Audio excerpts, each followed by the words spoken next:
Olá, sejam bem-vindos à nossa Escola Bíblica Dominical. Para um melhor aproveitamento deste estudo, nós encorajamos você a ter uma Bíblia em mãos, assim como papel e caneta para anotações.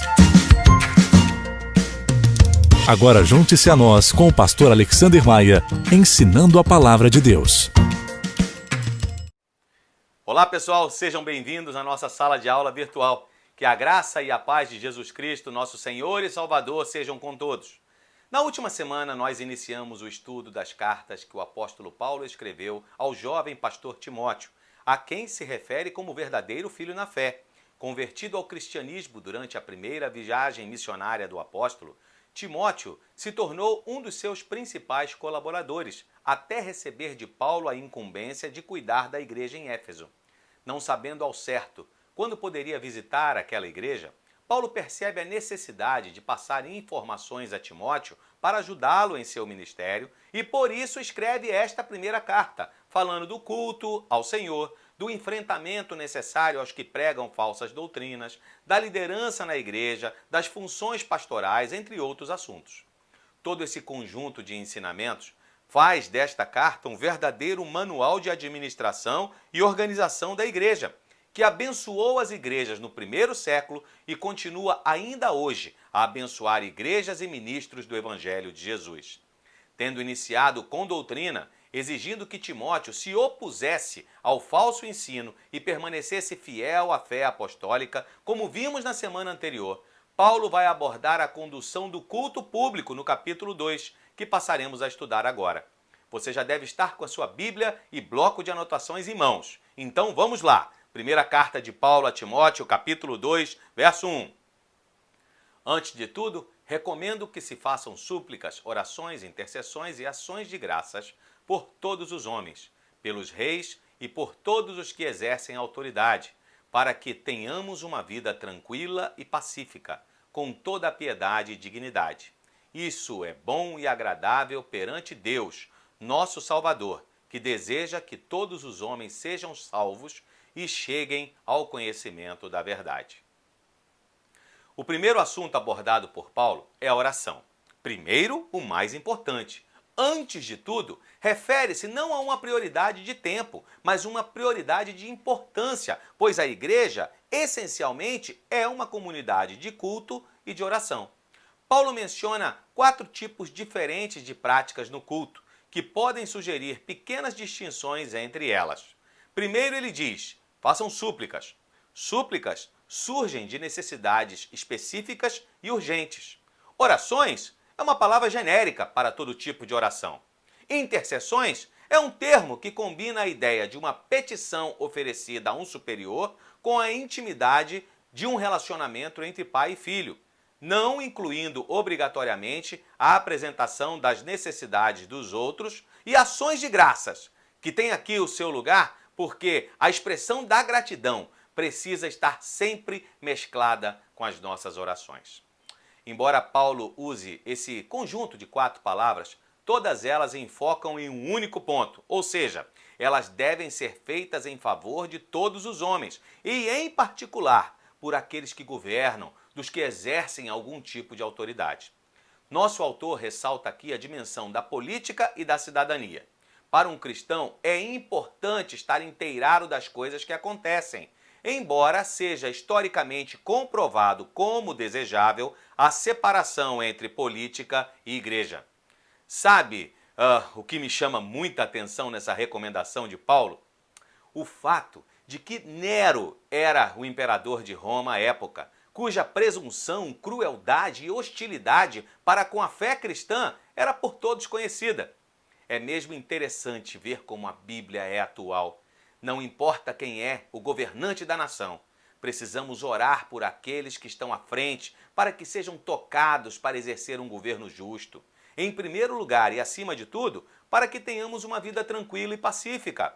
Isso porque o benefício principal que um bom governo proporciona é a paz, com o sentido de estarmos livres tanto das guerras como dos conflitos civis. Depois, porque é bom e agradável a Deus, como afirma Paulo. Tudo indica que a lógica de Paulo é que, havendo paz, a propagação do evangelho é facilitada. Temos aqui um importante ensino apostólico sobre a igreja e o Estado e sobre o relacionamento adequado entre eles, mesmo quando o Estado é laico, ou seja, independente de qualquer confissão religiosa, como é o nosso caso aqui no Brasil. É dever do Estado manter a paz, proteger os seus cidadãos de todo tipo de distúrbio, preservar a lei e a ordem, punindo o mal e promovendo o bem-estar social, tal qual Paulo ensina no capítulo 13 de sua carta aos Romanos. Por outro lado, é dever da igreja orar pelo Estado, para que os seus dirigentes administrem a justiça e busquem a paz.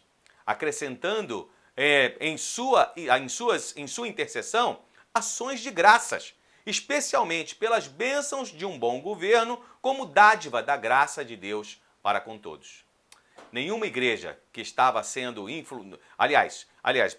numa igreja que estava sendo influenciada pelo gnosticismo, que afirmava que o gnoses, o conhecimento, a iluminação e, consequentemente, a salvação era reservada apenas a alguns poucos privilegiados, ouvir de Paulo que o desejo de Deus é que todos os homens sejam salvos é um refrigério para a alma. Mas veja bem, em momento algum Paulo ensina que todos os homens serão salvos, como afirmam os chamados universalistas. A expressão todos os homens mostra que o convite à salvação é para todos. Por parte de Deus há o desejo, por parte do homem a responsabilidade. Há limites claros, como nós já estudamos anteriormente. Nesse contexto, a salvação está intimamente vinculada ao fato de se chegar ao conhecimento da verdade. E que verdade é essa? A de que existe apenas um Deus e que há apenas um mediador. Versos 5 e 6. Pois há um só Deus e um só mediador entre Deus e os homens, o homem Cristo Jesus, o qual se entregou a si mesmo como resgate por todos. Esse foi o testemunho dado em seu próprio tempo. Antes da vinda de Jesus, Moisés era considerado o mediador entre Deus e o povo de Israel. Ele era considerado o maior profeta do Velho Testamento por causa dos milagres e sinais que foram realizados por Deus através dele, por ter recebido de Deus a lei, mas principalmente por conta da sua intimidade com Deus. Mas Deus tinha outro plano em andamento. Um mediador é um intermediário, uma pessoa que se acha no meio e que efetua a reconciliação entre duas partes em rivalidade. Mas para isso, ele precisa ter condições de representar os dois lados igualmente. É assim que Paulo agora apresenta Jesus, uma pessoa singular. Em primeiro lugar, a pessoa de Jesus é singular porque ele é o homem Cristo Jesus. E é claro que ele também é Deus. No capítulo anterior, ele foi posto junto com o Pai como a única fonte de graça, misericórdia e de paz. Por 3 vezes, ele foi referido como nosso Senhor e foi dito que ele veio ao mundo para salvar os pecadores. Você lembra? Em segundo lugar, a pessoa de Jesus é singular porque a sua obra é singular. Ele se entregou a si mesmo, ou seja, ele se sacrificou, oferecendo-se de forma deliberada e voluntária como sacrifício pelo pecado. Assim, Jesus cumpriu a promessa. O Filho do Homem veio para buscar e salvar o que havia perdido e dar a sua vida em resgate de muitos. Estávamos numa escravidão, sujeitos ao pecado e ao juízo, sem condições de nos salvarmos. O preço pago para a nossa libertação foi a morte de Cristo em nosso lugar. Comentando esse texto, o pastor John Stott afirma que precisamos manter juntas essas 3 palavras: homem, resgate e mediador. Elas se referem às 3 grandes doutrinas da salvação: a encarnação, a expiação e a mediação celestial. Se em ninguém mais, a não ser em Jesus de Nazaré, Deus primeiro tornou-se homem e depois entregou-se em resgate, assumindo o nosso pecado e a nossa culpa sobre si, então ele é o único mediador. Não há nenhum outro. Não existem santos, não existem pessoas que julgamos terem sido boas e que já morreram. Ninguém mais, ninguém possui ou jamais possuiu as qualificações necessárias para ser um mediador entre Deus e os pecadores. A declaração de Paulo, no final do verso 6, é tão sucinta que chega a ser enigmática. O testemunho dado em seu próprio tempo. Existem algumas possibilidades para explicar essa expressão. Mas como Paulo logo aborda a proclamação do Evangelho em seus dias, parece ser mais provável que o nascimento e a morte de Jesus são o testemunho que nós cristãos devemos dar a outras pessoas em todos os tempos. Em Éfeso, no primeiro século, e no Brasil, no século XXI. Então ele prossegue. Para isso fui designado pregador e apóstolo. Digo a verdade, não minto, mestre da verdadeira fé aos gentios. Paulo estabelece um paralelo entre a fé e a verdade, onde as duas coisas devem necessariamente andar juntas, como ele afirmou em outros textos. Se considerarmos que o próprio Cristo é a verdade, então nele converge tudo o que é bom e ético. Ele é o mediador não apenas entre Deus e a humanidade, mas também entre a ética e a fé. Ensinar isso era o seu ministério. A primeira metade desse capítulo começa e termina com uma referência à amplitude mundial da responsabilidade da igreja. A igreja local tem uma missão para com todo o mundo. Se no versículo 1 a igreja tem que orar por todos os povos, no versículo 7 ela tem que proclamar o evangelho a todos os povos, a todas as nações. Voltando-se novamente para o assunto da oração, Paulo dá orientações acerca das qualidades espirituais necessárias àqueles que se aproximam de Deus. Em primeiro lugar, se faz menção dos homens, de forma distinta das mulheres, que serão citadas no versículo 9 e seguintes. Quero, pois, que os homens orem em todo lugar, levantando mãos santas, sem ira e sem discussões. Charles Barrett, ministro metodista e autor de diversos comentários bíblicos, afirma que, evidentemente, todos os membros homens da igreja tinham o direito igual de oferecer orações, e se esperava deles que usassem esse direito. O pré-requisito da santidade não está associado a um lugar, pois a oração pode ser feita em todo lugar, mas ao caráter de quem está orando. O padrão de conduta de tais pessoas é destacado no texto pela expressão levantando mãos santas e pela disposição no coração da vitória sobre a ira e sobre outras disputas. Ainda que seja aqui indicada uma postura física, não existe nada nas Escrituras, não existe nas Escrituras uma norma, um padrão que se estabeleça para a atitude no momento da oração. Existem exemplos de pessoas que oram de pé, com as mãos estendidas, com a cabeça abaixada, de joelhos, com o rosto prostrado em terra. A diferença não está na postura, mas na atitude do coração. Se você desejar, ore de joelhos, de pé, com as mãos estendidas ou recolhidas, de olhos abertos, de olhos fechados, tanto faz, mas ore. O importante é orar. Com a expressão da mesma forma, Paulo dá agora orientações sobre o papel da mulher no culto. Assim como a integridade dos homens, a atitude das mulheres faz toda a diferença. Ele delineia os deveres das mulheres em relação ao vestir-se, ao estilo do seu penteado, ao uso de joias e ainda em relação aos homens. Mas, antes de comentarmos os versículos propriamente ditos, acredito ser importante fazer algumas considerações sobre a maneira como Paulo se refere às mulheres em suas cartas. Os versículos que iremos estudar são, sem dúvida, os mais controvertidos das cartas pastorais. Eles têm sido estudados e discutidos principalmente nos recentes debates da Igreja sobre a ordenação e o ministério das mulheres. As conclusões que tiraremos desse texto vão depender muito dos princípios hermenêuticos que adotarmos. 2 desses princípios parecem ter importância destacada. O primeiro pode ser chamado de princípio da harmonia. Nós que cremos que a Bíblia é a palavra de Deus escrita, também cremos que quando Deus fala, ele não se contradiz. Desse modo, ao abordar esses versículos sobre o papel da mulher da igreja, não vamos isolá-los de uma básica afirmação das Escrituras com respeito à igualdade entre homens e mulheres em seu valor e dignidade. Não há diferença alguma entre os sexos, tanto na imagem de Deus que levamos, como também em relação à nossa condição de filhos de Deus pela fé em Cristo. Toda ideia de superioridade ou inferioridade de um dos sexos tem que ser imediatamente descartada. O segundo princípio que devemos aplicar é o princípio histórico. Deus sempre proferiu sua palavra num ambiente cultural e histórico, em particular. Seja no antigo Oriente Próximo, hoje chamado de Oriente Médio, onde se desenrola o Antigo Testamento, o judaísmo palestino em relação aos evangelhos e o mundo greco-romano, em que se encontra inserido o restante do Novo Testamento.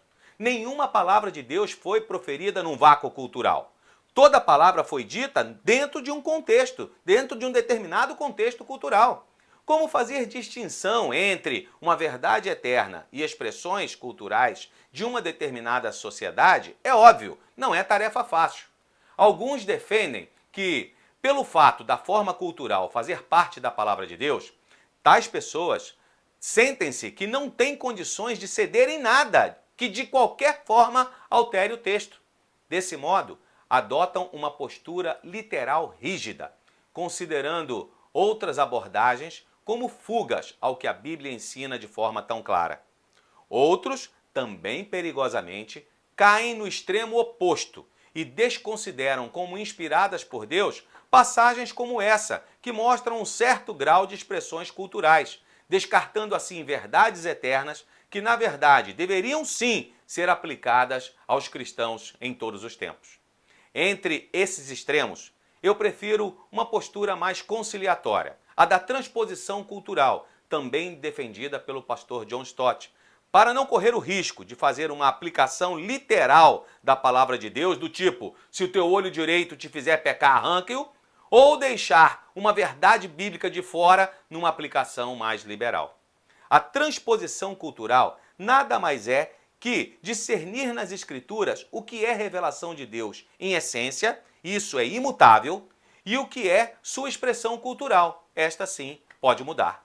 Então, estaremos numa posição de preservar o primeiro como permanente e universal e fazer a transposição do segundo para termos culturais atuais. Vou dar um exemplo. Veja a ordem de Jesus para que lavássemos os pés uns dos outros. Embora esta seja uma cerimônia muito bonita e impactante em alguns momentos, que nós realizamos ainda hoje nas nossas igrejas, a ideia do mestre não era de nos ver lá na nossa igreja com uma toalha e um balde em mãos, mas nem por isso iremos descartar essa passagem. Vamos discernir o que é a essência desse ensino. Nenhum serviço será desprezível se amarmos uns aos outros. E então transpor essa verdade para a realidade de hoje. Teremos prazer, por exemplo, em lavar pratos ou lavar banheiros. Feito esse esclarecimento, vamos ao texto bíblico.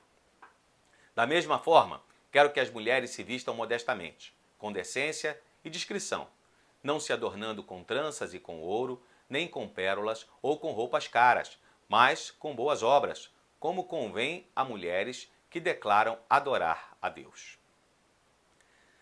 Não vejo nenhuma base nesses versículos para concluir que as mulheres devem negligenciar a sua aparência, esconder a sua beleza e não se vestir bem ou usar roupas desalinhadas. A questão é que é como elas devem usar adornos. Há 3 partes da instrução dada por Paulo. Primeiro, mulheres cristãs, vocês já são bonitas. Então, vistam-se modestamente, com decência e discrição. Ou seja, cuidado com as peças provocativas e sedutoras. Isso é um princípio universal. Pode e deve ser aplicado em qualquer tempo e em qualquer cultura. Depois, Paulo diz, não se adornando com tranças e com ouro, nem com pérolas ou com roupas caras. É claro que o apóstolo não tem nada contra os penteados que usam tranças e muito menos contra joias e roupas elegantes. O problema aqui é outro. As mulheres cristãs de Éfeso tinham que se cuidar para que a sua aparência de forma alguma se assemelhasse com as centenas de prostitutas que eram empregadas no templo da grande deusa Diana. James Hurley, explicando isso com mais detalhes, diz que Paulo refere-se aos sofisticados penteados que estavam na moda entre os ricos e também os que eram usados pelas cortesãs. Percebam que as esculturas e a literatura da época deixam bem claro que as mulheres, com frequência, arrumavam o cabelo com enorme e sofisticados penteados, com tranças entrelaçadas em camadas sobrepostas, decoradas com pedras preciosas, ouro e pérolas. As cortesãs faziam no cabelo numerosas tranças pendentes com pingos de ouro, pérolas, pedras preciosas, tornando seus cabelos faiscantes.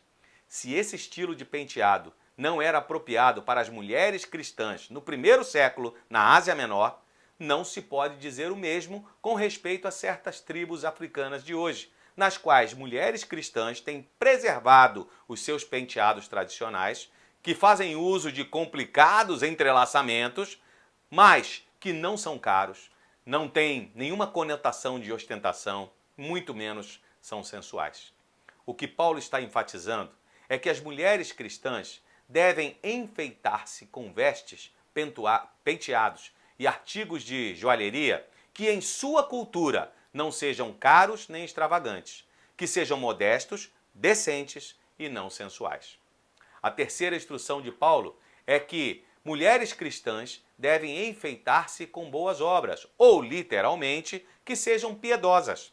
Paulo está lembrando às mulheres que há dois tipos de beleza feminina: a física e a moral, a beleza do corpo e a beleza do caráter. Quem de nós já não teve a oportunidade de conhecer alguém que se encaixa naquele ditado popular: por fora, bela viola, por dentro, pão bolorento? Sendo assim, homens e mulheres, principalmente os solteiros que ainda esperam o milagre do casamento, busquem a Deus e deixem que a sua graça vá transformando você dia a dia e que a beleza de Cristo resplandeça em nós. Usando o mesmo princípio hermenêutico, vamos olhar agora para os versículos finais do capítulo. A mulher deve aprender em silêncio, com toda a sujeição. Não permito que a mulher ensine, nem que tenha autoridade sobre o homem. Esteja, porém, em silêncio, porque primeiro foi formado Adão e depois Eva. E Adão não foi enganado, mas sim a mulher, que, tendo sido enganada, se tornou transgressora. Entretanto, a mulher será salva dando à luz a filhos, se permanecer na fé, no amor e na santidade, com bom senso. Embora existam pelo menos 4 maneiras diferentes para interpretar os versículos que vimos e que não iremos abordar para que esse estudo não se prolongue em demasia, me parece que a melhor proposta, a mais bíblica, é que as instruções de Paulo abrangem apenas o princípio universal da submissão feminina à liderança masculina e não expressam uma situação mutável em função da cultura. Assim como os homens devem orar em santidade, amor e paz, mas não necessariamente levantando as mãos ao fazerem isso, e tal como as mulheres devem usar adornos com modéstia, decência e boas obras, mas não necessariamente abstendo-se de todo tipo de penteado com tranças, de ouro, pérolas, assim também as mulheres devem submeter-se à liderança com responsabilidade dos homens, não procurando reverter as funções devidas a cada sexo, mas sem que isso necessariamente as impeça de ensinar a eles. Mesmo tendo desempenhado um papel preponderante na introdução do pecado no mundo, de forma alguma a mulher está relegada a uma posição inferior no plano da salvação. Homens e mulheres precisam igualmente de misericórdia e graça para serem salvos, desde que prossigam com a sua fé em Cristo. A salvação é ato de Deus e se manifesta na verdadeira entrega diária e contínua, segundo o propósito de Deus para cada pessoa. Para encerrar seu ensino, Paulo busca levar em consideração o contexto de seu tempo. A maternidade era de extrema importância na visão judaica. Deus conferiu às mulheres um privilégio e uma grande honra ao capacitá-las para gerar filhos. O apóstolo então exorta as mulheres a cumprir o seu dever como mães fiéis e reconhecendo o papel de liderança dada por Deus ao homem, que nada tem a ver com autoritarismo. Cada um tem as suas tarefas e para elas fomos capacitados por Deus, seja no lar ou na igreja, Homens e mulheres têm qualidades específicas que contribuem para a formação de um lugar seguro, caracterizado pelo amor, pela fidelidade e dedicação. Então, por hoje, isso é só. Eu espero que você tenha sido abençoado pelo nosso estudo. Lembre-se, na verdade, a atitude é que faz a diferença. Vamos orar? Senhor nosso Deus, mais uma vez nós queremos te dizer muito obrigado pela semana passada, pelas bênçãos recebidas, pelo sustento, pela segurança, pela proteção. Muito obrigado, ó Deus, porque Tu tens se feito presente em nossas vidas, abençoando, ó Deus, as nossas vidas, abençoando os nossos lares e abençoando também as nossas igrejas, em especial a Igreja Batista Boas Novas. Muito obrigado, ó Deus, pelo privilégio de fazer parte, ó Deus, dessa agência do Reino dos Céus aqui em Cuiabá.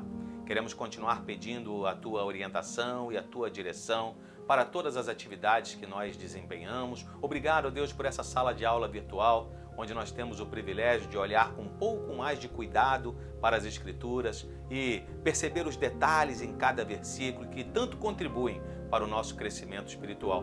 Queremos pedir que Teu Espírito Santo complete, ó Deus, aquilo que não foi dito nesta manhã e que nenhum de nós deixe de lado a oportunidade de praticar os princípios bíblicos que nós temos aprendido aqui semana após semana. Por isso eu quero rogar as Tuas bênçãos sobre os nossos espectadores, sobre aqueles, ó Deus, que têm estado conosco, assistindo, participando das nossas aulas, seja aqui pelo nosso canal do YouTube, seja, ó Deus, nos nossos encontros nas salas de aulas virtuais também. Muito obrigado, Deus, por esse privilégio de poder continuarmos juntos em meio a esse período de pandemia. Continua a abençoar aí os médicos, o pessoal envolvido nas pesquisas, todos aqueles, ó Deus, que têm dado a sua contribuição para o surgimento de uma vacina que nós aguardamos com ansiedade, Senhor, porque nós queremos voltar a Te adorar na companhia, na importante presença dos nossos irmãos ali no templo da nossa igreja também. Deus, nos dá uma semana de paz, que nós possamos, ó Deus, colocar as Tuas coisas, colocar a Tua vontade sempre em primeiro lugar. Nos abençoa e sê conosco. Em nome do Senhor Jesus, nós oramos agradecidos. Amém. Que o Senhor te abençoe e te guarde. Que você tenha uma semana especial. No nosso próximo encontro, vamos aprender um pouco mais sobre as funções pastorais na igreja. Então, leia o 3º e o 4º capítulos da carta de Paulo ao jovem pastor Timóteo. Um grande abraço para você. Fique com Deus.